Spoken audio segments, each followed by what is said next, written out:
Adia, and you'll be adia. Rose gold, ne. It's a deal, Cassia bomb. ASA kutu, ASA be bam. DL News.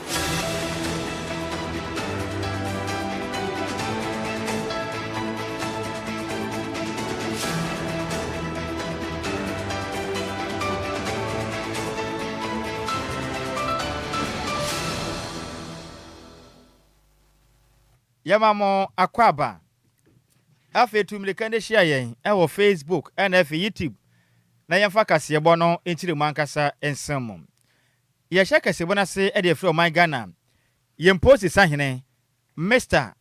Christian Tete wo no e de nsam atodwe ekire mu sem obesre o my Ghana fo nyina titiru ene esom akase mi ne wo man yi mum mekire musreme som ana afi nso a Christo somo no obesere papa say mpenifo made antena se na omoma wo mani enko magitafo ho yipa efise nansen bibi ama no homre so wo manyimu a emwa Ghana ahoba mo nsem kra na Christo tete wo no kirem say wo we mframa sem ye kwaso nansen a Christo somo nipa bi ekesetia yenuanom muslimi esom no ene yan enuanom muslimi sumi ebinom so ekesetia Christo som eno nam soma ekamia yese mentem wase pese ba omanyim na wo mu kirem se esum ye ni urai suma mo som ne kirem se mo som akopie mu awatwede ya mpanyankopon anim enti aba ne se na mo betena se na ebi som kyehye abaya wo hawo ade ama esum fufurei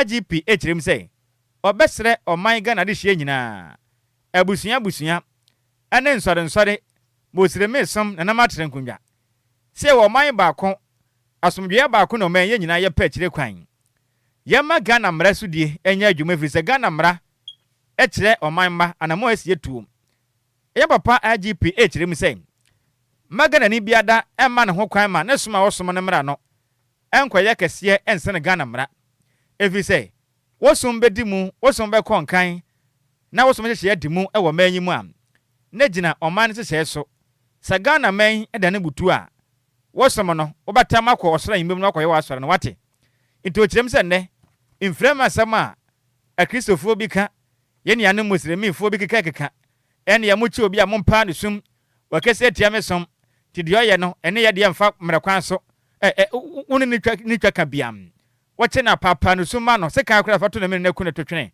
efise wei oni ya fa na IGP kirem se sabane sa na Ghana ni suade huna ye pese ye kobosha asase so no nanya no na sumi ede ye komu nti ombesere pam na efiri na eko omenye munya adwebraw wo ye nkramoni ahunu ya Kristo ni se sabe oye nipa te se wa moja utwa na beba sa na wonso se etwa beba papa nti osere pa sanye jimu na ekoso no moma etonwa kuram IGP ni se de to dwamra okosia Christian cancer ene asom ahodo wo man Ghana mu empirifom de deda no okosia no twetwe nkoma kire mu se obesere papa omoma asem wei enkwato wo no makitafo nyina nim empapemu nyiyimu watim wakam emo ma Ghana dachi ntefiri neko obi ahwe ne ho ye na wa wonim na obetu sa na mobone se munya wei a monkyere munku no mompira no omana Ghana mra ene obedi pa. Last week, our nation has watched with heavy hearts as a storm of religious friction unfolded across our traditional and digital spaces. We have seen provocative words spoken against the Holy Prophet Muhammad, peace be upon him. We have heard inflammatory calls for extrajudicial violence, and we have witnessed a deeply disturbing video of a Christian cleric while in police handcuffs being slapped by an individual driven by anger.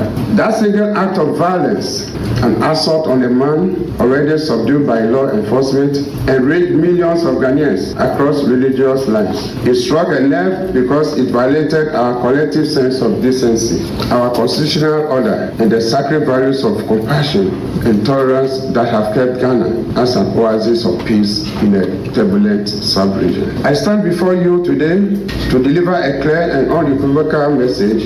Violence will not fix what West have broken. And vigilante retribution will never replace the rule of law in Ghana. The Ghana Police Service has taken decisive action. The Islamic cleric who called for extrajudicial killings was taken into custody. The Christian cleric accused of blasphemous slurs was also arrested for investigation. And the individual caught on camera slapping the handcuffed pastor has likewise been apprehended to face the full rigors of the law. They are all currently on bail while investigations continue. Any auti ye ayo my Ghana ye post sahine Mr. Christian Tete Yohono and Amote Nenken. Nanusi yepe and a Ghana man penny etu. Onimian for Elvis a free ye ankra kupie mum. And a witch me say, Baby a yadri, a brother saw my gun and penny for better say. Nobody shall pay well come my Sabay Yasan and my bonny asha see me trinity or my monum. And to us so cram. Ochirema best or best of my Ghana, a some akasiemi no. Christo some and nothing so yenya no mus remain. And she say, no, what's Ramopa? Mama, my Ghana, when you papa, Bibia the Yaman yourself. Sabe, so be young Cremonia, I didn't so who Christian is at the town for. Now Christian who Cremonia is at the town for, and 1 man you cram. Ochirem said, ne, a software to me from most of my yen this as software. Obisu friend was a MPP software. And to way, and Yamisumpa. Enti nyame sompa na yelusumi ehu pa nti sa na mutuo na yetu no manya fa manyosem enwura nyame summa nti sa de o man ebebo na bonso ye nyina yetiri so na bedwa ne nsa ne mu nkyeremu no enie. And the events of the past few days should tell us that we have to be more deliberate and intentional to put in place systems and structures that when these things begin to rear their ugly heads, they will be dealt with strongly, they will be dealt with firmness, they will be dealt with lawfully, they will be dealt with on evidence, they will be dealt with in a non-discriminatory manner. That is the only way we can ensure that these things do not escalate and get out of hand. I was joking with the IGP when he came in that door. I'm happy that he was able to manage the situation and the gentlemen are on bail. I know both of them. I haven't seen the pastor. Where is Apostle? I haven't seen him around today. Apostle, God bless you. And where is my friend Baba? Baba, I mean, I know them. Even though Baba, you are not a member of NDPT, but they say you're a member of NDPT. So just for the record, he's not a member, but he's somebody that I know. And he's a gentleman. I mean, and in the car, he was apologizing to me. He said he rather has been preaching, religious tolerance among the youth. And so he didn't even know what came over him. But you see, that singular incident, imagine the implications if it's not being managed well. So I was jokingly telling the IGP that, IG, I am happy that you manage the situation, but the Kamen Kwanka, among them 24 hours. A Kamen Kwanka, anka wanumundam 24 hours, nenya 24-hour economy. Nechina, o kan sembia, na emfam na kwanswa, kawahwe okasa yim. Eni awuti ye yoniminyam for Elvis, a free ye ankra. Na no si ye penam. Ye ni anu muslime som openipo no ne kasa edema National Chief Imam. Sheikh Arome Yao, Shaibu, ekasa chirim say. In fact, ensemi ha wo manyi mu pa wo. Wo hwe ye ni anom muslime som na. Hihye bia ne hono ma ekutia Kristosom. Na muslime som no enya sum bia sabi ye yiyimu ne papa mu kura. Wono mo da asomdwe pa asomdwe pa. Eti ombesere. Sa papa so na Kristosom enkuntia obisom. Enti ene esum akase mienu agitafo a. Mo pese mo maga na dan butuo. Na musem betu akọ heaven o sembe ye den yo sembe wura asase ase o. Ye hu de mo kire no munyan kura. Ne ye nyina ye mpre Ghana kankro. Ene Ghana ye die na asomje ye ne mo ho ban fi sende. Amanama ne pi ne enam esom je ye nti no. Mentimo se ma na ho mene so ye twa nipa dise akokọ. Ye kunkum nipa jihadis. Boko Haram fuei. Kunkum sa ene na mpa na. Enti asra mo pam.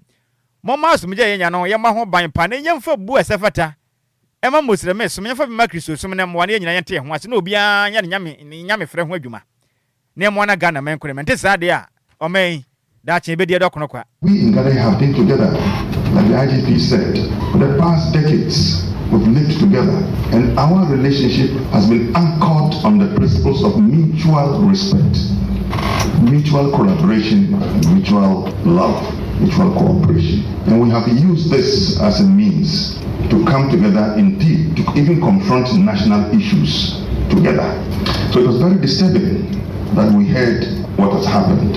For us as Muslims, indeed, all prophets, without exception, are held as sacred beings, held in high esteem. Names of all the prophets are mentioned in the Holy Quran. Indeed, the old prophets are mentioned more times than the prophet is mentioned in the Holy Quran by name. So we hold them all in sacred. So just as we respect the Prophet Muhammad, peace be upon him, sallallahu alaihi wasallam, so do we say so for Moses, for Abraham, for Jesus, for Enoch, all as mentioned. And when we mention them, we say alayhimus salam, may the peace of God be upon them. So we are not different from the Christian community when it comes to that. My hope is that IGP, let me also add my voice to the thanks that we want to give you for swiftly managing this situation and calling us together to engage in this dialogue. Both of us, the Christians, will say, blessed are the peacemakers, for they shall be called. Any awuti ye ayakasama for Edema National Chief Imam Sheikh Arameyao Shaibu. Nanusi yepena osafopon no gina mu ekasade ma Christian Council. Eye Bishop Dr. Agyei Lawson. Chire mu say ensema mpenifo aka na sabe pepe tenen. Na kwanya Ghana fo bi enam esumnti. Okasa asabe asetan bi won ehye nani ase. Kasa hye bufo nko a. Ene wojambo mu kasa ne hoye saa na. Dodo na keka wo manyim. Momo man asumdwa yan yama ho ban kranti obesere. Yen dodo ye ho. Ne yama nkabom ne yanimu kan. Na woka yen say wosum bia wo mu no. Enso nsene Ghana mra. Na oya Ghana ni na wo se wo ye Christian ni. Na wo ye Muslimi ni nti wosom ne dimu nsene Ghana de a. Da Ghana bebo no. Tam wosom no su kwa ho na fa ko heaven. Saa na bebo awo. Na pasa betena Ghana na sabe. Wo fi say ubu nkramosum sen Ghana mra. Na wubu Kristo sum sen Ghana mra de a. Mo se Ghana we na behunu say yes san na papa na duro neka. O kire mu sei. Thanks to the IGP for calling this engagement and the positive and constructive remarks earlier on. We believe that Ghana Police Service remains committed to working closely with religious institutions to maintain peace, protect lives and property, and strengthen public confidence. We therefore encourage all of us to reject intolerance. All of us to reject intolerance. I got lost. We therefore encourage all of us to reject intolerance, hate speech, provocation, and violence. Instead, promote dialogue, mutual respect, and peaceful coexistence. Let us continue to remind ourselves and our congregations and followers that regardless of our faith, traditions, we are first and foremost Ghanaian. Our diversity. Ani awuti ye ayosafopon no ene kire mu nanhye de kese am. Oman Ghana ye posi sahene ene ye posifu a muka biye wo mayi mu. Ene esom akese mienu kohia wo mayi mu no penipo gina mu ekasama Christian Council. Bishop Dr. Agyei Lawson ena motene nkan na mane boy yamade boni Sammy Opoku Brown na difri enkrabopone mantemu ebesom yen. Yentoa kasiaboni so na tewu TUC ama ban no na watwemienu se oha bia no efa omone eye non teaching staff ne so ewo man Ghana mu no embomode aheso mbetimi asano na eye ekuo no echiema yade non teaching staff so mo Ghana education services ahodo eba public and technical universities e wo man Ghana mo for ha mu ye papa yade omo bo mo homode ahese be education system na nkomo so betimi aboa na bibia timi akoye na so epa yese asaban na yinani ede ama wom eba o maketu e wose wotua eya akwanya hodo e wose ode ma won ne ma hodo a e wose non teaching staff no enya no enya ade aban ede ema wom na Brian Sem twelfo nhyiemu ekoso won kranbukni mantem hanom ana deputy general secretary Ede Matewu TUC gifts Abna Taxin Ekasa anoche musa yade anon teaching staff no senior ekwanya omodi omofa so na enkoye creation so omoso bua senior be yank education system no bibia betimi akoso yentu omo ma aban no na wotwemienu so omo modin ahe ba marketia akwanya wo so omunya ni na omunya enfema wo manya saade a na omo obokokose no teaching staff no yo maje so omo so emboa ema disua ho nsem enkoye na chese universities ahodo no wo man Ghana mu no na chese how anon no so ebetimi abem. The Teachers and Educational Workers Union of the TUC is raising serious concern over the persistent neglect and unfair treatment of non-teaching staff within the Ghana Education Service, public and technical universities, and other educational institutions in Ghana. Despite the essential roles that non-teaching staff play in the education system, these workers continue to face discrimination, delayed payment of remuneration, unfair labor practices, inadequate recognition, limited career DLFM, progression, and poor working condition. TEWU reiterates that non-teaching staff are an integral part of Ghana's education system and must not be treated as an afterthought. TEWU demand equal and fair treatment of its members across the education sector. We demand fairness and promotion. We demand fairness and promotion. We demand better remuneration, annual leave, health care and general welfare, professional development, and access to opportunities. And ya wuti ye Deputy General Secretary de Mate wuti UC ye gifty Abena Texan. Yantwa kasiyebonu so na yenyina mu ewo finfimante mu. Yenko pieme ewo wutu na nanom matrenkunwa. Na meka sei awutu na nanom atrenkunwa. Aka se chirim sei yamfanto Ghana mampeni ne abanim sei nyema bi kwaso ewo awutu senya east mensi no mobonyo so kram.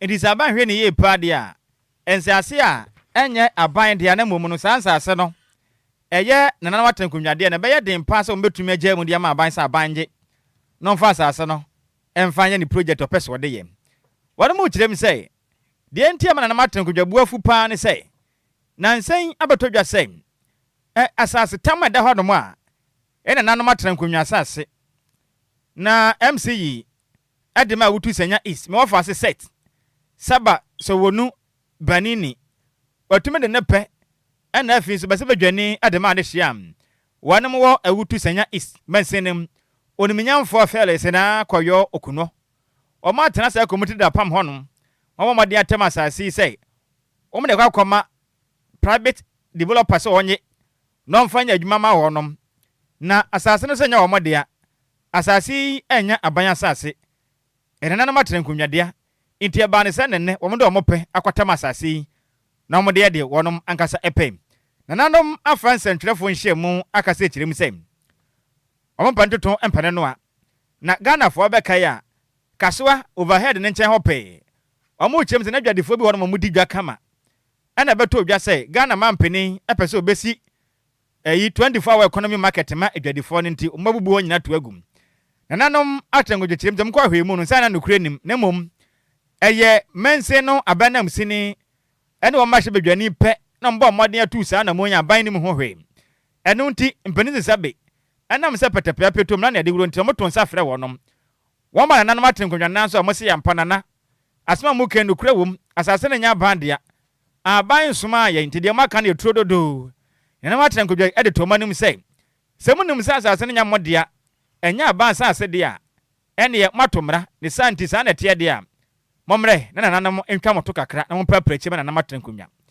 omotena ase kan wi omokwa ya budin ya kire de mansi obiom na nanam afrense ntwerefo nhyiemu na awutu traditional council na wakasa nine kwabena atopi wakasa kire mi se ne de in fact omaka kire wo mu se so ma hwe ne ye de a efiri neko asase be na nanam atrankunwa de ewo awutu senya iside wa hwe aban se nka biom efiri se MPP ba one besra so de ma wonom eni si ba mo besre na nanom e de ma de yempuntu dwuma nanso e ba ne se nenne me wa fa se ane den e de set sabasa wonu banini eni ba hye badwane de ma awutu senya is me wa fa se ba Felix na koyo kunei kodomo pa kwata na matran kunwa e de ye o mankasa agapade e wo mra wo man yikura ye dia na na kirem se de wa de ha on papa enti afiri ne ko mama de hye pi ekomati wo no mama tena na matena konwansa ase so mapam mo nyina firi honom ena ekomade amanfo ma na monko a mode ho na mokoye mamu project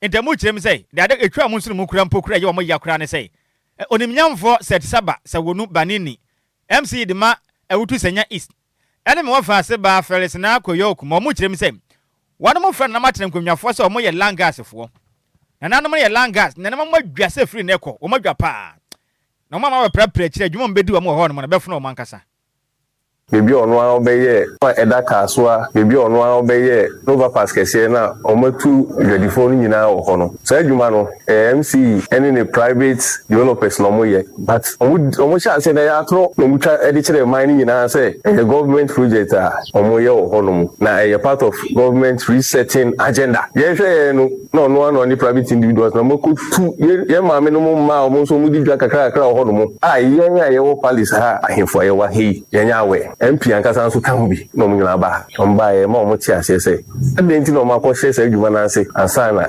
ye ti ho asem ni afro ombe pa cho se o ma nyeni o ma fo ne mum de o so omo ye no mba be ye de o so omo ba be ye no eni se den asase ye da wo ye nton fa mama akonya na asase ntutumi me fa odufo akonya asase na fa mama private developer se wo ye business for 30 years DLFM em se mu nya mu na fo bibre ye ti ha na enye se ye kan de o se ye ka edi chiro ye hwe ya ihu se de on be kan ha nyina na o de o ma no be fa ho ye nti ase ye de asem na kodam court nti ye mpese ye be ka emu nsem bibre egusu a ye wo court etinie egusu a asem no ewo court ene ya wuti ye aya na no ne gina mu akasa ye etema ewutu traditional cancer nai kwabna atopi na mote ne nkan na no si ye pena na nanam atrengodwa wono moka na nanom ho ewo ewutu senya is ekasa ye kiremu sei ensem ha adwen pa na kwan a me wafa set saba so wonu banini ene ma hye badwane felis na koyo okuno ede o mafa so a omode asokwan da o ma chenchena etwa wufo de afo motum de afo manum ne de ya o ma ye pa na sa na mpanifo ya na emu ya na o ma hwe de ye bedu baabi no na nanam asase ebe ye den sa ban epebia obenya wo manyim nanam nu yenye politics MPP standby ye dio bibi ma on eno mo yeduma sa na so NDC so retam aso omo so omo bai ena ye so ye di ohonu edi ma on ntinu na nanam nu yenye politics ba de ye se ye dia government on she no idea ye na nanam dia na on famai mpe ntokwabia ewo kaswa ofanko asase so na idupo no pefu doctor de be say you did say and I say up now by cash or go to the up now say by your cash crew it is a story on my high 1.5 billion every 5 years it is a kokoro hone o the who go for phobia ono afadwe no mo di nsu asigba no de ma na so ati insan ye no so kwaba no o ma nfa mba ndi pa ne cho dem pese basa ene ya wuti ye ena nanam atrenkodwa wono mwewo ewutu senya is mensenem ena wote wonom enkan Yentoa kasiebone so na mrahye bedwani ede mabosomtwe abato mpesua ne so eye Dr. Yao osei editum abo aban no abaso ahofama omo so enya so eye o makwan ya na eda honom ifie bebreni no why so betimi asiesie ede amawom na bra Dr. Editum ani nsamtwofo etwetwe nkomo ana ochemu se eye prabon edikose wu akwantempon ne so no so mutimi ewie kwan na ebeboa amasewa regional hospital ne so na timi abo adwuma ye papa na ochema ye kumase ede colleague busumtwe kwantempon ne so se contractors no aba site ne so mo sha aseso betimi aye akwan no etimi ede amawom na nani agiye papa pesa ansesa mienu we so mutimi ewie a ebeboa ama eye adwadifo so musika semetimi akoswe sansa sa kwan na no mosofa so etimi ekodi omudwuma na sewa hospital ne crampo no mu bia no mfimpi mienu ene aduonu numnum afi ana so mu wie kwan na no so no ebetimi abo adwuma ye pan na timi asomtemamufo omo so ewo ho ene agye se me mpanimfo nyina de pie ha na ewe hu adwuma kofijo awo ye ewo ha na de ma manije no se minua Rose Minister Aboja bra mene na shia parliament ni din komo ka se minister emane ha kwan no ye beye ampa ekwan ye ntinem da na se wabetoa adwuma ye no so na bedru se we ha na hospital ye nim ha aye kama enti mani agye pa enti me da na se road minister the edin kan na maka se manfo nyina nso ye hu se aban amanyese ye ntroaso nia ombe ye beye no omso troaso ama mamu nyina enya amban mienu no ho mfaso eno ene ade a asame ni agibiem na Ghana fo hu se enya de ababa ko besomu a no ato bibia watrogu na afi amanfo ho chebosontwe ha de yiti aye na dan kokufa den ba mi adwuma mu ye fi asopa bedura bi jan kwanta no aban foforo nso ba ye nso a womo troaso amaye je krofo eho behin ha womo enti eno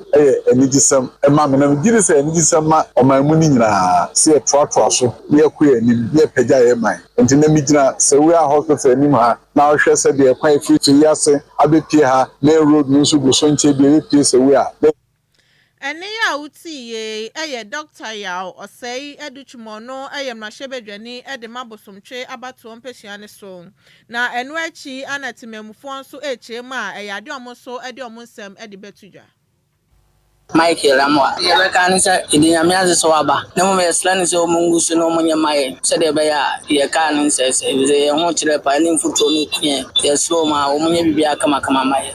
Medas. Webebo emle bibli se fe ekwan ne no kakre bia na yakoshe fitam. Kakre bia na yekana se ne pakeso go etimi 3-4 days na kan intimi ye. Na ye time so se waba kwan so ye ni bisem na yenya. Ebi mekisho je ni tambia obeye abra wonya honko. Medas. So Michael Amwa ene ya uti ye eyetimemfo mo abosomtwe abato empesiane so na manibo ye nsemchoni samofo wibuaten ana difra santimantem ebesomye yentoa kaseyebo no so na yenyina mu wankran popure mantem nkopie mu ewo Ganof mensenem na mekasade sha wonom ye adwuma ewo poku ase timber market wonom kokwa pai wonom adwa blue town ade je kirem sei ede adea wo muto ba bedwuna mo ho koso aye wo madwuma wo hu ya ne sei municipal assembly no wo Ganof mensenem aba sei bebia mo ye adwuma wo timber market wonom fi wonom fi abehia sasen de aye 24 hour economy nti obi amfiri asasen so nko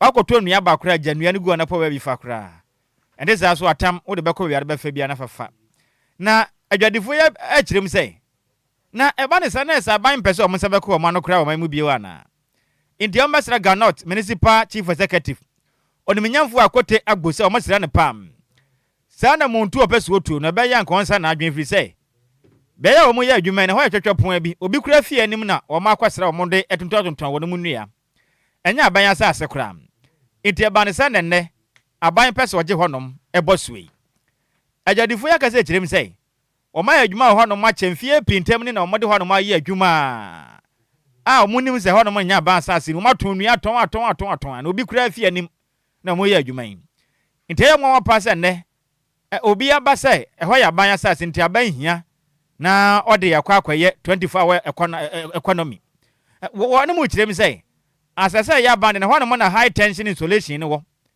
mode nyinam kana asisi so ndi mo pam ko otu anu firi honom na mo fa honom nkonkwaye 24 hour economy market na pa sei pokuwa sitima market sei yemfa ma na ayi aban de enya adwuma kram ajadifo yakase kirem sei ebane se na MC yinkwa badwiri honom mato ago so de baba yesa ayi marketi omuchemza monte ase na de ba kokura twa monso no mukura na kiremu a chesedwa difo pi wonpotem honom enti abanya baabi ase baabi kitua bi a wo mamto dwonton enua na won pena ehia abanya na enti abanyi wo manom na jibane todwa na wonmo chairman edima apoko ase tima market na kire manten ni sanchirafo kasa na wo kiremu sei se be ye mpo nanka mansina prepare baabi so monko hankodi dwa anka ombete ase wei mono mansin kunwa manka hwe ankyere obia mansan so ankyere mo se monko be kuma na se monko nifa no ase monfire ho mfi keke omomfa nua ne nkwa hen na omommo kara mfa kwam ko kyena fia na enya adwuma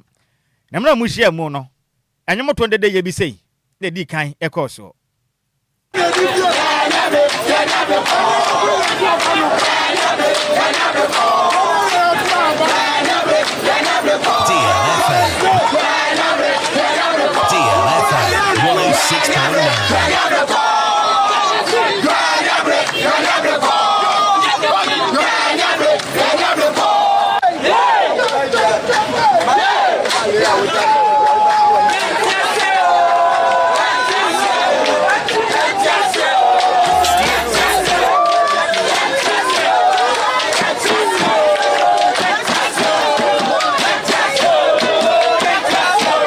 na chese mo fasefo na ni abrese krotom omu wie ye pe na otetena ni edema Pokua City market adwadifo no eye mo fase na kire manten ede nsem sei ene to nsantwerefo animu anya bone Pokua City market for chairman na kire manten ene ka say mi gira Pokua City market for nyina na na me ka say ebe mbre kakra ni ene MC awo ye peso so ha oba se otua fi ha na bia bia otua ne kra na ha ye obi fi anim government reserve kakra bi ene wom wo se otua he na ade ekọ kire ba bia ade ekọ okọ ba bia ewuram na okọ kire ye ewuram na amoa ye oba ya wo se ewuram okọ wanya fa ma ye wo sa okọ kire ba fufuro ba bia okọ kire nso no aye obi fi a o sie ade ba bia obi abọ kiosa wo ye adwuma also entumi moa ye ye de MC na kasa ye wo se an wo se se otua ye so hai ye adwuma mu ha na mampani mama aye campaign obegina ha kasa kire ye wo de 24 hours economy de to ya adwunim emi ye nyina ye ko ye tim ye agidi ye nyina ye baako ye constituency chairman ndc constituency chairman wo tie ti ha ya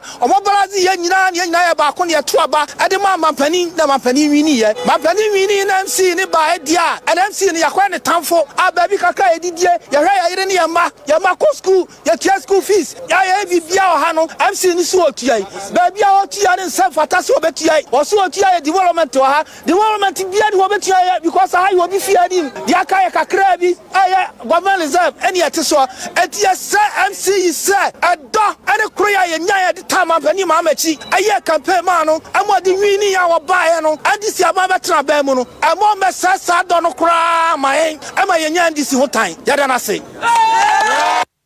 enti mo hwe na mama fatan anto NDC ene Pokuase tima market adwadifo no ntem frise o mani abrese krodom sabandi si o betwa ni se hu o mu wie ye pere adwadifo no bi kirem sensem na no wadene na sese no aban bia ba na nkaja wo pese o ye mpuntudwuma a wudi kan epe ba bi ma adwadifo no na o mu kirem sese o be ka ya mra mpe ma yokuo na mra tumi kita no Ghana man penda da e ma mode ma genefo no o mu do ma ko wini ba kwa no so mu di ka ba bi ma wo mansa aban tu wo no enti ye denti na sese dia ba sesan ya mu tu obi a mo nkyere ba bia nipa na ekro na yanse ye tu keke na nipa ne kwetena fi na ode kom na ekro ene de mo man Ghana se ba ne san na ban wo ye de wo hwa mo pa ya frame fere ponkruma eke fala aye the whole Pokua City market aye tonwa ya chairman akasa wie na so ye na ye chairman abedi akire na ye tonwa no awase ye di before ye chairman de ne so no kan ye no kretro do ya tra ha na nye ne say in case o mampani ene ye demolition and so person ye bibi wa de minimum say high tension say sabasi ye develop na ye bibi a obi o high tension bia ase de awase o free ho na minimum de ntia ye Pokua City market ha particular kwan no de nani esise chinchina yentu ha sebi amra kwan so no so ye betu ha kwan po na de be ma ye baabi a o mampani kofo ote so no o tu kwaso timber market o de ka prepare baabi do mo koi o mampani akofo do aba ya o hu se jenefo baabi o mo nya wo se o mu fro o pe baabi do mo koi na de ne yeso Pokua City timber market sa ba so mampani se obeye bibi wa ha ade no pe baabi fa yenko meti a me gina me hwe nkwala bosi a makwaje a o mampani ba ya wo se obehye adwuma mkuna makwaje bosi na se MC so obetumi a obese menwe bosi na mekwaje ye no mede matua na mede nya bi ahwe me ma enti esre o mampani se yesre na sananda uruma ena aka bibi ahwe MC ya o ma ye fre no adwobra o onka bibi fufuro nkyere no ya dana se ene ye da ban ase pa ene ya wuti ye adwadifo a wonom tonton enua tima market o Pokuase na omadwa wonom aban na msini me wofase akwete agbo se wahweni yo betete odo a eda wonom ne NDC aban ne trefri se kwa do mo namfo no ekwa mo nam so ne ye kwanbone ase bi mfuturo kwan kwa no do mo asisu a ohwe no mabo so pa emu nkyeremu na nimre yi yade asen menti Pokuase fo no madwa bruta 24 hour economy market ne de enye easy kura okura yim baby ade aban ne be kire bia adwade fo so mo nko na mo nko no mbese mo siesi o ma na ma mo ana mo ato mo pempuntu mo nko amose mo nko na aban so nsase no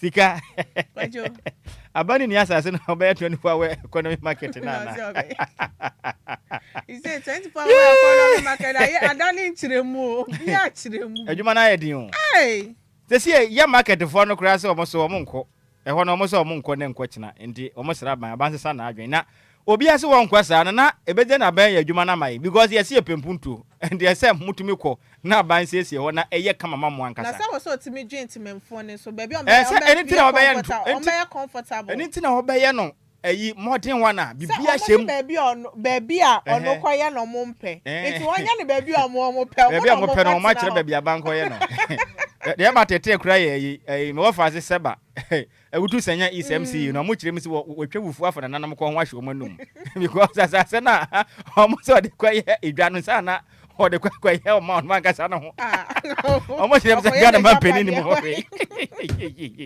etiefo ya bre kwan ke be ma frɛ nanzo Bismarck na no ahono no usie na no ayese pompo yenim na ya dwin se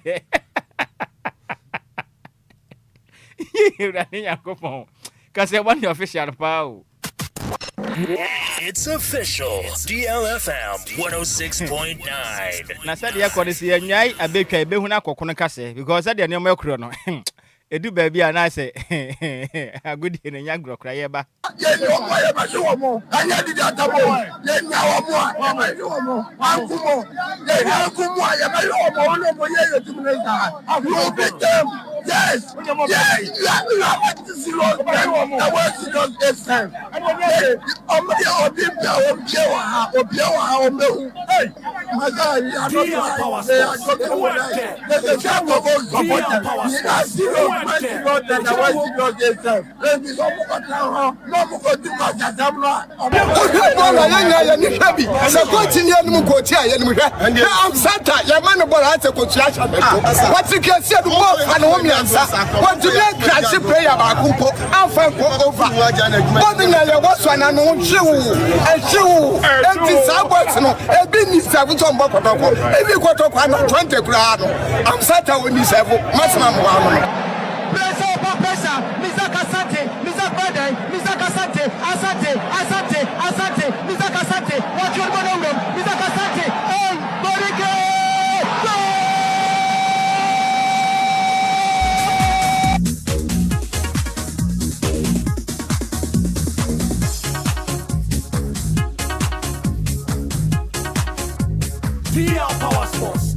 Hello, my name is Nhyiraba Kwadwo. You're listening to DL Power Sports.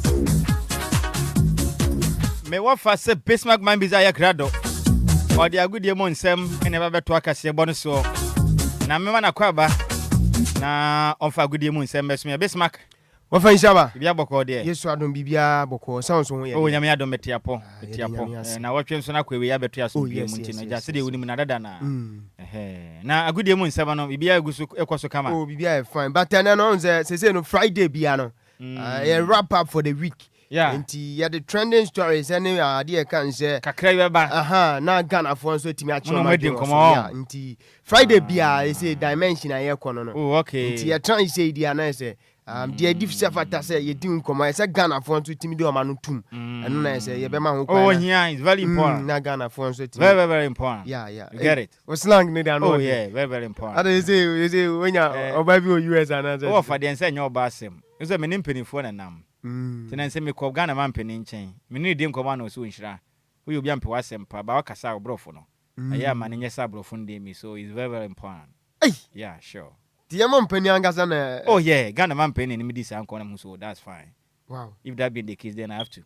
You get it. You get it. If you don't get it, then just forget about it. You get it. I get it, man. Right. So Charlie, ye nya na your Friday. I say kasi ebo sinsem hunu ye di bia che na ye be di nsem hunu kakra. Say na your Friday. Oh yes. Nti me nya na ye den Friday die kurombe wo so. Nti ye nya na kajagum Ghana 40 o. Habusiano ba anwumai mame mo adwo na afi me mo akwaba Emra DL 106.9 mega so Emra so agude mu nsam ana yade ni nyina so ebesom na se na me kan no efie da bia ye tran say dia e wrap up for the week enti ene nkomodo do na eno so etwagu ya ade ye kan say weekdays ni mu nyina no ana ye trans na ma ho kwan nso oti wa chichine benche no na ya brobro so na nso atimi ade wadwen kira ba so hawa ya gude no nso ebetimi afa ne ntuma pafra abra du so ne de antentem so yemfa stories no kakra bi ngwa na afei yema ho kwan na nso awuti wa chichine benche no nso atimi anya akunya barem na afei nso atimi ade wadwen kire aba na nimisa on the 20th of September last year 2025 as asem ana midi His Excellency John Dramani Mahama enso etimi ejina simpie so edi nkomo che Ghana for say ene wani sports minister ene NSA director general no opani a friend say Mr. Ampofo enso adidi nkomo do akire say omo pese omo timi esi 7 stadium across Ghana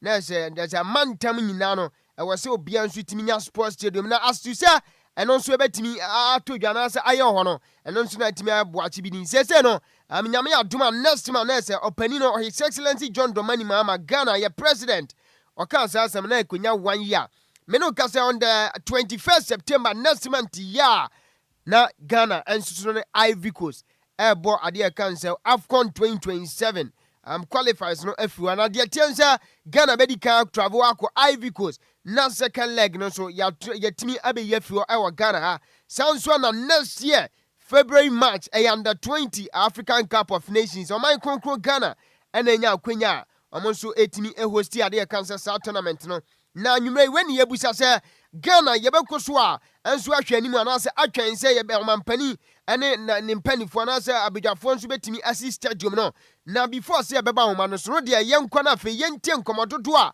empanifo ano ba nwumre ne yati nkonye de omon nkomo no etudwa no omon nsema amutie nti first time anase for the first ade kan say voice no yentie His Excellency John Dramani Mahama ne nkomo a ono nso di say woni mpanifo din say so say 7 stadia omso betimi asi. The finance minister is going to present the budget in November. And I was telling the sports minister and the director general of the National Sports Authority that next year we're going to build about 7 brand new stadia.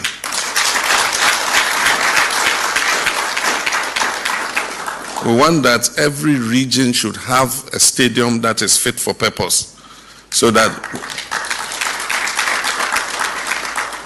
we can improve the playing conditions and make our football more competitive. Way His Excellency John Dramani Mahama Nkomwa Wanonso Edia on the 20th of September 2025 last year. Just Nkomwa Nonso Edi say on an penny for Honorable Kofi Adams ne NSA Sporting the National Sports Authority Director General no enkomo madi enso eno no na after say Ghana so call World Cup by no we no Honorable Kofi Adams me no ka say there where Minister for Sports and Recreation no so bedi nkomo say His Excellency John Dramani Mahama ninua bema Mr. Ibrahim Mahama enso so etimi ekohwe World Cup ni bi na during that time Ghana enso ni England ebo sa big game no enso World Cup na so be kai say BMO Stadium na sa big game ni todwa opani we enso ka kire opani na your friends say Honorable Kofi Adams say kwan ba so no betimi afana BMO Stadium ye betimi nya standard ni bi ewo kromu a na yentia no mra no so ye fiwa ye beba na afi ye bedi nkomo wachire. I sat with business mogul Ibrahim Mahama when we played England, and he was asking, so what does it take to build something like that? And he immediately tells that myself and Kate should see whether it's possible for us to get the designs, and let's see how, because we just need to look at it and then we can start bit by bit. We may not do it up to the level at a go, but we'll develop it bit by bit. Do the correct pitch, do the right foundation, maybe start with 20,000, scale it up to. Way Aja Honorable Kofi Adams and come on also ATFR sports infrastructure titrine yesterday ahudwa wo kromwana yede san komano etuja beba humane so maka chira dada na nso etimi ade wadwencha ba asu se Ghana yankwaso anya nwa atweyem se mpanifo betimi assist stadium ahudwo enso ade aba Ghana de na me no ka se de Dr. David Kofi Waku CEO Edema Ghana Adia Cancer Sports Development Fund na nyanse a de mpanifo nso de ba monten se Adia Cancer ya gudie no sika bia benya nso etimi ade afim bia no ehwo ne ya channel sika nyina kwa no nso di nkomo kakra wasi infrastructures audo ekromu ade eye poor pa na mpepi no wani Mr. Jean Pofanka Director General Edema National Sports Authority no enso Asia na eso no nso etimi edi abobo pa esan se ya gudie no miamia edi agro no anase ya si akan so no enkwanka yentie Dr. Kofi David Waku nkomodie. You and I can say poor. It is not zero, but poor. Because, I don't know, my friend here will always be complaining to me, Doc, there's problem in the Accra Sports Stadium. We are doing this, we are doing that. We can't have anything. If Accra Sports Stadium have problems, I went to Kumasi. It's so sad. It's so sad. You get it? It's poor. We really need. I was talking to the ministry. There's a strategy plan in place to at least put 4 good stadia starting this year or so, but it's still on paper. But I mean, people. Dr. David Kofi Wakwano and so administrator the Ghana Sports Authority and as a Ghana Sports Development Fund and Penifon to me at the Montina winner. Openia and a wada adia cancer National Sports Authority nano. Mr. Yawan Pofanka on shooting Kuma class. You say Ghana ya ready to under 20 Afcon and Yamia Tuma next year. And also a February match. And I said you made a change and a better our Ghana. Was assistance here. My Conco Ghana and you're ready. On swing team. African under 20 AFCON, which is now very big. I mean, it's always been a strong tournament. I know CAF have notified the Ghana Football Association with regards to the hosting. What happens next are processes, and the NSA's job is to give communication as to the readiness or otherwise of our facilities. And you asked, are we ready? What's today's date? The 12th of August. We can't play the AFCON, in any of our venues tomorrow if we had to. National Sports Authority and as a Director General Penny and Friends and Mr. Pofanka and Komwa. One also a defy yesterday, I would do an also a chroma. Now, when I busa Ghana for a moment with you, a chicken bench and say, and who may you say Ghana still a young shame penny for him. Some bet Messi Stadium, I would do and so the man. Nasa, Sabosha would do a machine in Nano, Sassicano, and they bet me at Chanin in Answako, NS, Wana, Javel Stadium, who do an also chroma and also Sebi Atitapan Samno, on bet me at the NCC now, dear Cancer September. AFCON, Yamia Duma 2027 qualifies no. You bet me ye for Sanswana in next year, February, March, under 20 African Cup of Nations at Ghana. And so be hosting in Penny for bet me a share. Now you see, Savio Stadium, now, Fino, and Melcon and me a share. Say, you bet me SC Stadium, I would do and you bet me a fraba 053 405019 and I said 0593 406565. We are Ghana near with you at Chichini Bencha. Obabana, Yadin, come on. Hello, good evening. Good evening, man. Busy. Boss, but your Dimba Casafi. But your friend is Akwadwo Casafi, Tema 11. Sakwadwo says, come on, Ebusani, Ghana, young train sample for Bessie Stadium, and I say, on Yensia, the honor. Almost Fufro, Soma Kobe Manso. No more Kohusenia, almost stadium next year. Now, so to me, build this stadium, no Ghana. And almost Fufro, Yadi any day, I cake. Medasi. Mate Sakwadwo Diano. Hello, good evening. Enti ubetimi afraba 0534050199 and I say 0593406565. Obana Yadin Komo. Hello, good evening. Good evening, man. Bise. Champion Mabenio. Anyomi ni Mikasafi in Storm Blue Sky.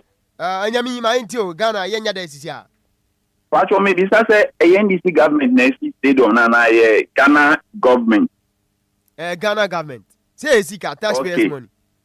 Say omudi be policies. Ghana the omudi be policies. The NDC free so aban for ba end to aso. Ebe say enti meaning say omudi be ma contract na NPP ni wa NDC ni wa met to aso they fine. Wow. And you so point no a well made pa you say. Hello, good evening. Good evening. Boss Pacho din baby akasafi. SK Dodo. SK my intio is a Ghana ya have kwame so na yemfa. Openi stadium for ni be see the and how green you. En kaya ade ya papa. Na Ghana na kasa you need maintenance o. You need maintenance in the way opa ma yensi foforo. Ebe ya shepe by 2 years to map to maintenance no. And any problem I have Ghana. It is almost to miss the motivation here they are found here. Accra Sports Stadium. Kumasi, Tamale, Cape Coast. Next, Nancy, yes, Wamasame, maintenance in a way. Maintenance in a way. Kublemuba discussion on maintenance on the Buguku. I didn't have any. Then don't feel say, on boy maintenance the don't move fancy dada no mo si foforo mo fancy dada no na dada no mo menye kra behwe wow yate yada sounds with Efreba. Hello, good evening. Hello, good evening. Boss, what you do me baby akase? Mr. Dansuni Etema. Mr. Dansuma into.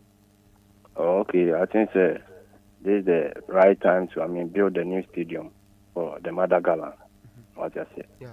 Because Osha Oman Kasam World Cup, no one Kasam development be brilliant also. What you say? And under 20 World Cup no. AFCON. Ambe host Ghana AFCON. And easy sir. What you say? And me generation so many are no build a new stadium be. Na Ghana konen. Yate yada sipasa unsuiti mi Efreba. Hello, good evening. Eni amajo. Asante Zongo. Oh, wa hunu mentambo, nyago bo sirawo. My dear boy, my Ghana. Ofa, wait already. We who is any MPP and any NDC. 80. We imagine there say. Some party near Nia. Ekike ti bomi. Omo party for you na go see. Na ba bi esikani free ebado. Omo nya adwen ko. No mo sin say contract ni pepe. Ansa na ba fu fro be free so wa free so. Mo ko so mu jama di o si say. Onu ko sa se no nya dia. Ene ofa ebe hwebuada dia be pa ma chaw. Se we di Ghana na ka board dia ka nyina bom baako. Eti omu ko ka mu mo. No mo contract na fe bo di ba wie. Na ba ti ba no so on se ko ka. The contract na mu dia so mo ye no. Omu anko so anye ko ti se. O me di na be wie. Me da se. Te Asante Zongo yan share da say producer see yan fa last call na fe yan fa ofrejuma de no nsi. Hello, good evening. Hello, good evening. Boss, but you didn't be kasa free. But they are from Gordon in Kataka Denta. Gordon, my intio. But your stadiums now is on the Ankayaku now, Kenya do Ghana and Kayadiba Jipa. The Asro Monsimaya, and only Adiam Sumo. Gordon, Yadasipa, me patcho yenti emfa ofrephobia be me sans emreno anya ya bianesa. Na enonso ya kakra if you are nyame adom ochina La Liga started inti boys ambe kofi kesi mochina ya transfer deal power sports ne so a na se abiyafo nso betimi ade games no dodo na so ebetudwa na this season dia was say yetimi ema mu booking course dodo na na nso mutimi FS ka nti yamfa agude mu nsam no ensi na wei birthday back from we no Mavis and na Mavis awoda na crop ya say yamfa konya we so na we shi Mavis happy birthday pa nti Mavis ene ewa woda eso nyankopon se onti nanim chi ona oma enye nhia do nsa be so bia no nyankopon oma no enye nhia we everywhere woni pa crop ya ho ana o se yamfa konya so na we show happy birthday pa nti Mavis nyankopon onye okese pa nti on this note agudemu nsema boabo nyina yamfa si aseda PSA nkoma Lumba nsupa so mutimi ekoemo aso yase ema ye de agudemu nsem ni nyina enso ebro Michael so coacher eye producer on duty ana ebu team ni nyina Mr. Fum Kenatata odisika brand Jesse Michael Awuni afi oboroma the fant Englishman anwuma nyina so ta chire bi ana ye de agudemu nsem ebro me de the best makadu say ubetimi afrem mambi say nyame adom ochina no pa 9 till 12 you better see the extensive version of Dear Passport Jumede no enso eba be so na mami chia samje na afi machia Jena me say na say o ye pastry so say ti say yo ba me ko na me fa no nkasa nti jena mami chia ana ma juli mu nyina ana ma Lydia yes ma Lydia mu nyina mami chia mo na Mr. Samuel na afu nti wafa me fa agude mu say ma botre say ehwe ade emi san kofo ni say na yeda ben mun kan kire na ehwe It's Friday.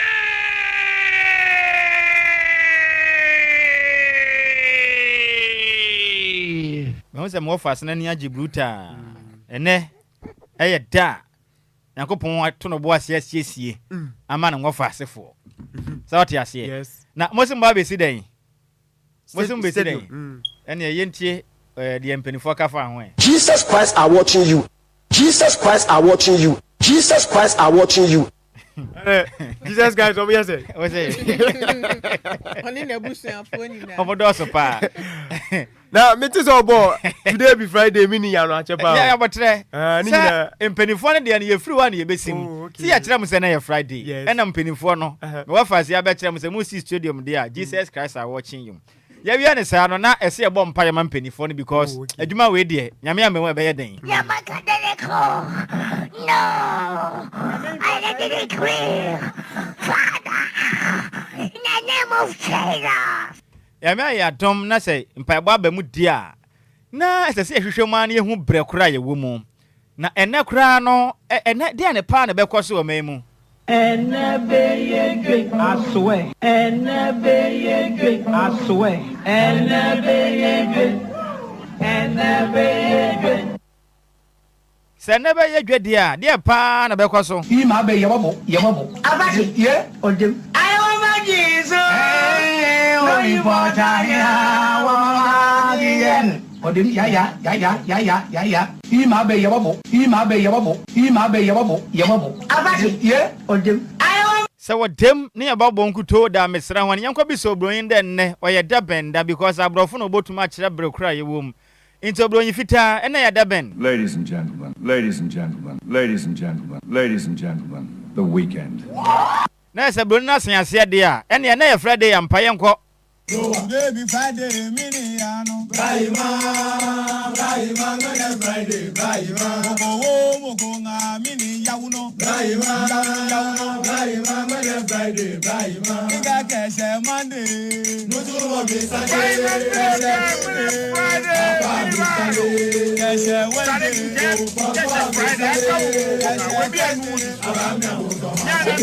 Adi papa wa haka ye tumulika bakuma sai. Silam hori adi papa wa haka ye tumulika bakuma sai.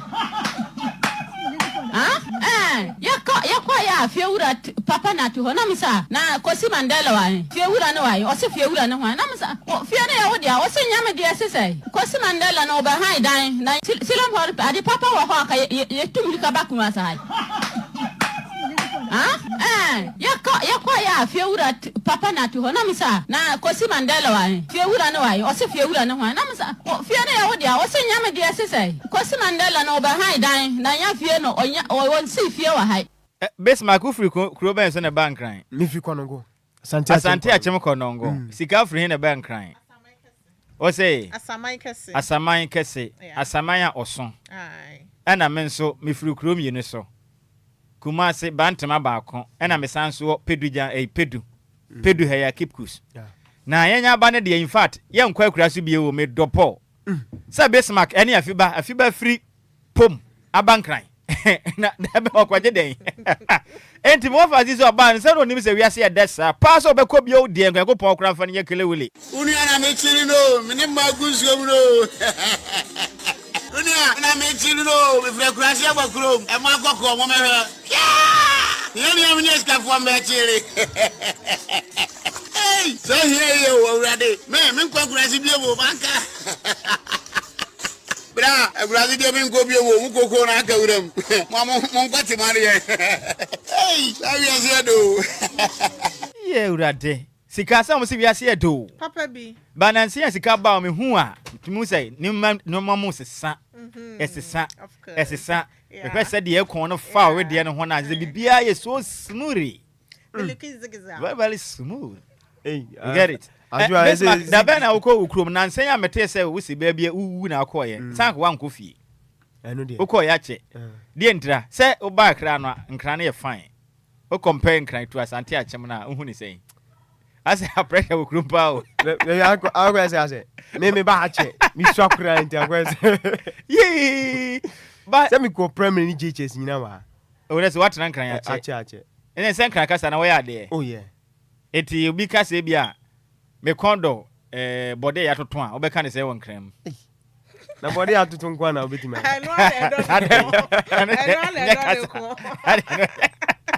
ai someone go ni dia na body ya toton ni peni what's hana tete what na ko school ni na say winning bibia anti body ya toton ya kan se won we say next question o say yeah jamsa a composing question when to me answer question and touch bia body I can say one crem body de mi refi kakra me mean say ai abro ya abele abro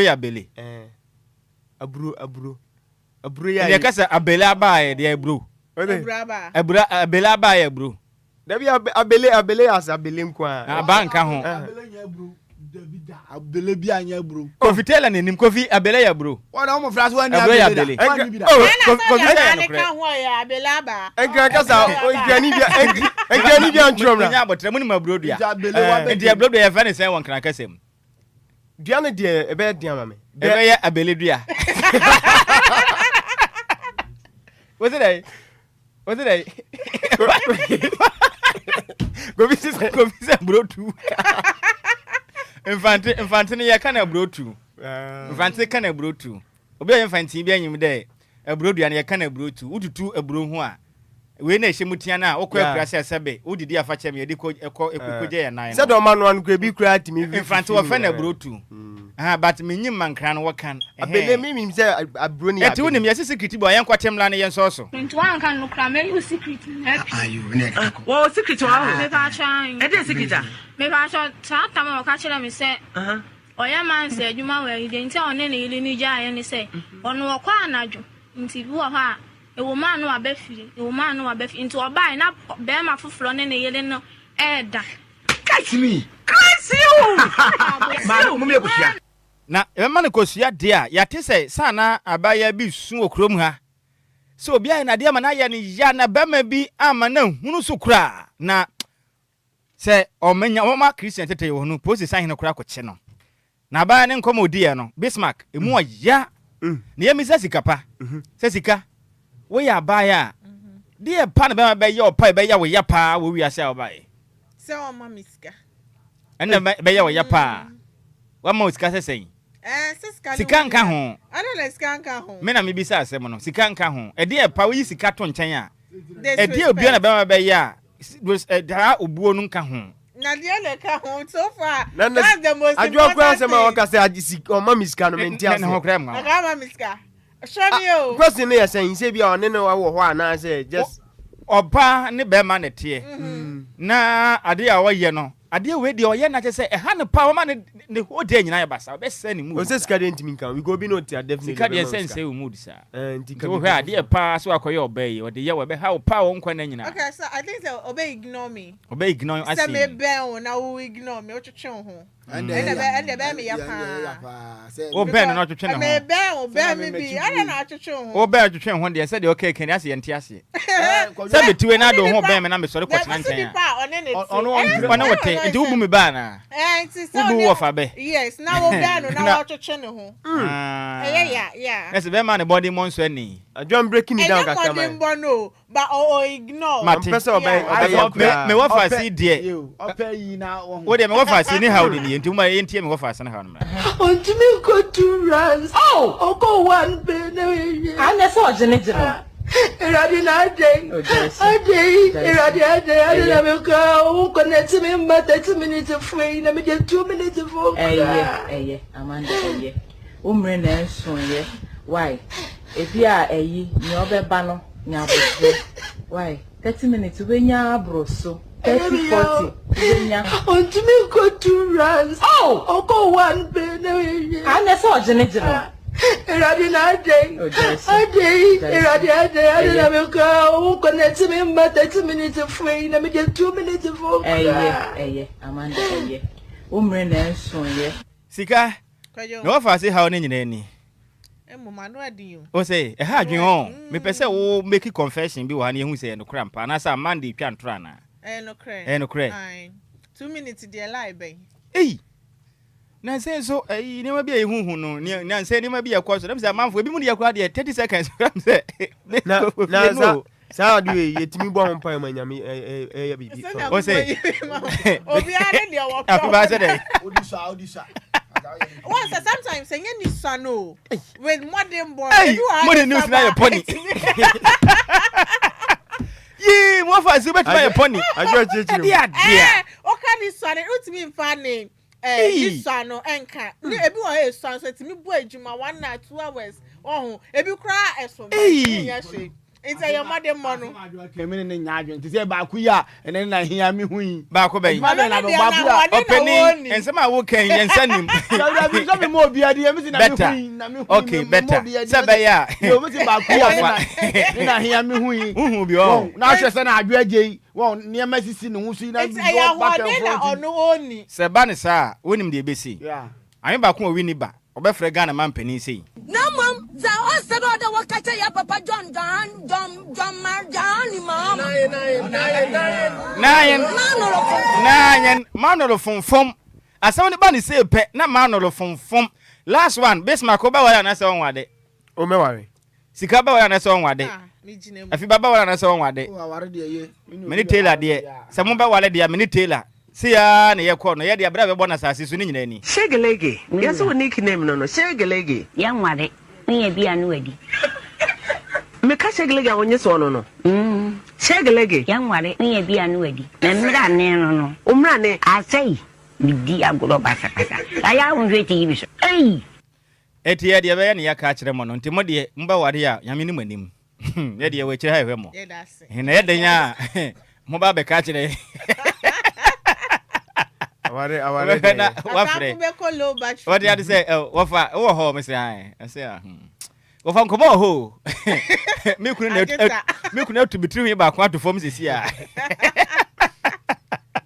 but bibia be fine of course ba ya monto mo boase mo ye selection so amunya de ye sente sa mo be bread ache me de metumofo because say de manfo obi open nyonko ebu ni kwase no okoto kabichi fo nse ma se de be wie no enti kase bo ne ye de yesene mo afi ba de bia ba say Nidi shebi da form. Afi ba busu aji ya bom paye ma wo mo.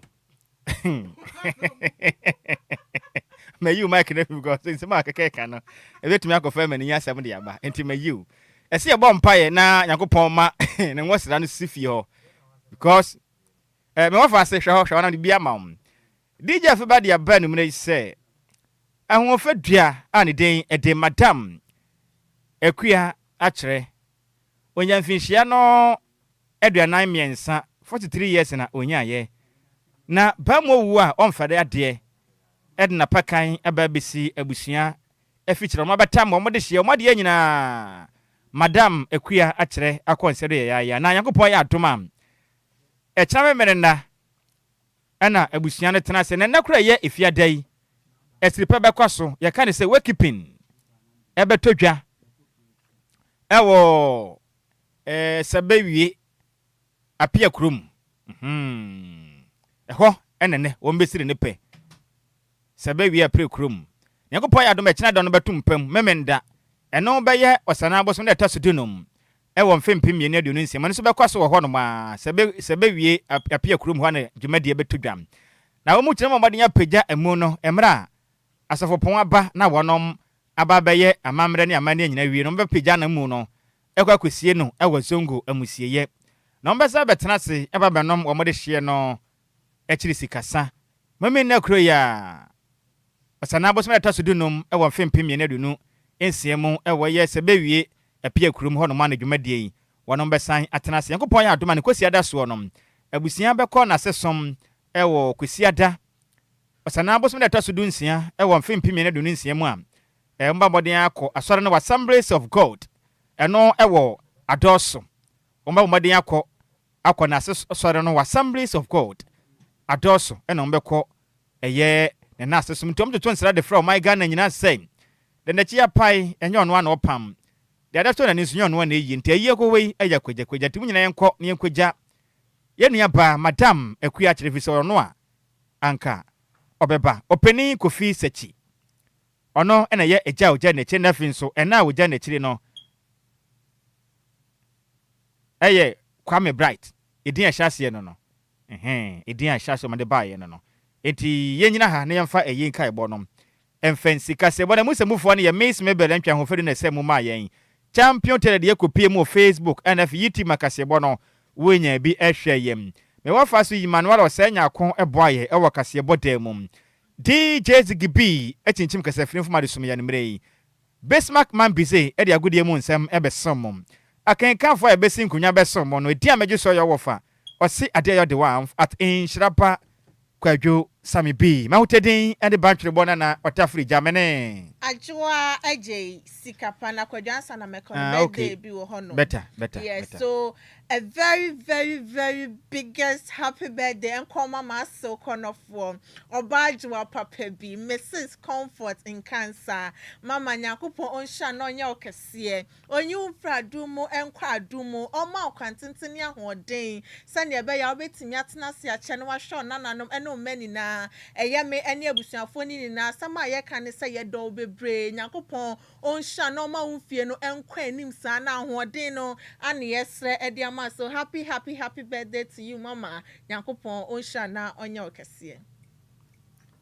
Sikawa wie. But maybe person so where we are now. Okay. What's why you dey? Maso. Na why wade? Enche. Now why dey house masse? Last edi ade. Me waso. Ade na me. Now why dey see dey nya ase? Mrs. Tawari, na so ya maso. Sasa ne kunye mi kun. Ye. That's all of me be di peche. Ye me wofa se ko wala na wofa nim. That's wateme kwakwa o. Wateme kwakwa. Machigu ho pani, machigu ho. Sa me wofa se ko wala na wofa nim poni mu ho. Sika ni made e bedi wa awade na se. Dabi. Wonim gopsa. Anu ye dey. Sa watena akuasi acha. Ye kum nam a kusie otwen adowa ye yi ne yemu ade no ebi abobe ye wene nso no te se bi a akrante ye sina ne nso no ne ne brebo ene ne kidney ne ye sia ne kana twitwa bi aka one nya noa eno ne ye ntete ho ne ye de fogali ne ye di ye fe ne gopsa de watena akurasi acha ne wonim won ko chene da wakurasi da mekan hu hunu because what enkra ha na makusie kura hu bi je de yaho ena bi hu eni sikapa saa na wase ene ye ne birthday dia mesra mpanisi aja bi jaja kwa abo bi jaja kwa ye ndan ye nya ne kwa into wase nyuma be ne de na momu no piaga se wo hwe yen life achana safo na eyewitness multimedia Ghana me wo fase na adwempa hene odi asempa the second by so in fact combination ni fa pa nyame hira yen me wo fase comfort meti de abana wase ye adia wasere sa hu de onya wo fie okra na Adjoa Agyei Sikapa wose wase efra ne sen Mrs. Comfort in Cancer. Did say obi hu no pa onyi na ni emfa on. Oh there be. Sir. I'm taken.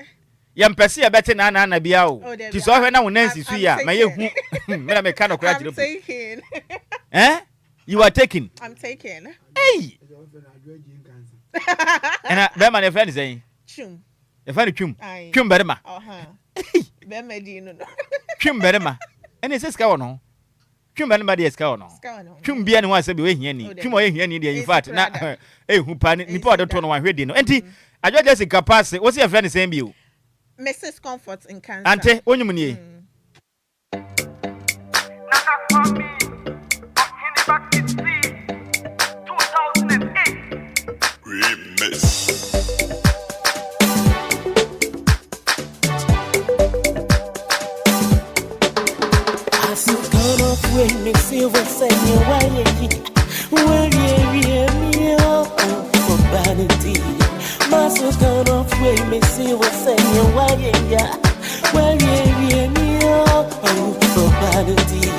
So dear, Robin, I am here.